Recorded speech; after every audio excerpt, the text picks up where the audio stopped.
Salut tout le monde, c'est Big Gaming 84 et on se retrouve aujourd'hui pour le tuto peinture de Carol du jeu The Walking Dead en Holotoire. Et on commence par un vert sapin pour faire son pull, tout simplement.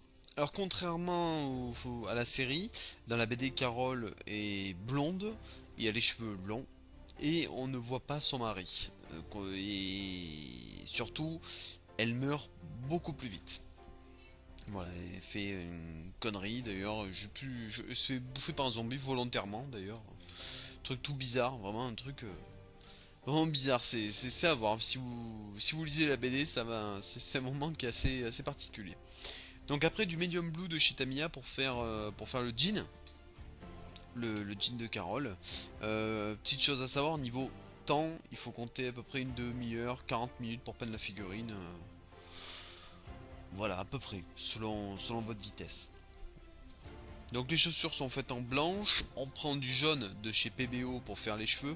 Alors pourquoi je prends du jaune de chez PBO? Parce qu'il est ultra couvrant, contrairement aux peintures de chez Tamiya ou autre. C'est beaucoup plus couvrant.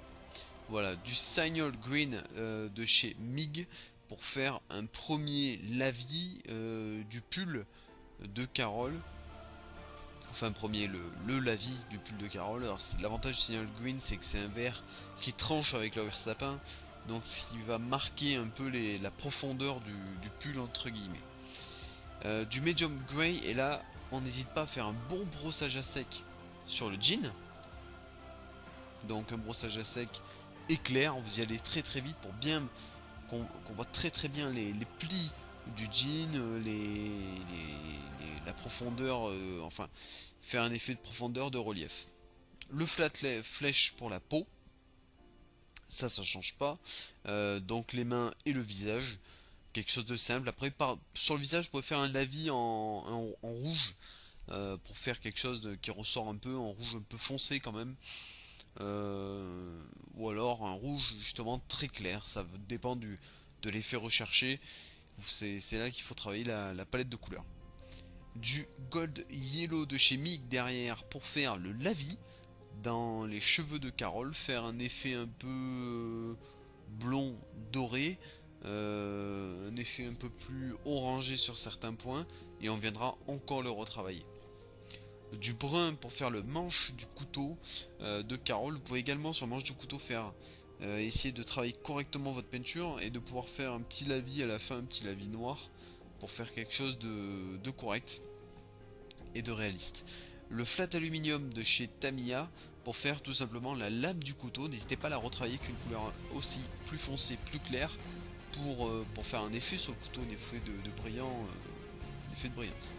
J'avais fait le blanc des yeux et j'ai fait le noir des yeux après, logique comme d'habitude, et les lacets en noir également que vous n'avez pas vu en tuto, mais voilà, c'est fait. Et ensuite du dark wash. Le dark wash, on va faire un lavis sur, on va prononcer un lavis sur certains points, ne pas trop le prononcer non plus, faire quelque chose de simple et juste pour délimiter certaines parties, pour donner encore une fois du relief. C'est ce qu'on cherche à faire. Et ça marche, hein, c'est l'avantage du Dark Wash, c'est que ça fait du lavis sans faire quelque chose de trop foncé. Voilà, c'est un lavis qui est foncé, mais sans être trop foncé. Voilà, ça vous permet juste de travailler comme il faut la palette de couleurs. Vous pouvez faire également les cheveux comme ça.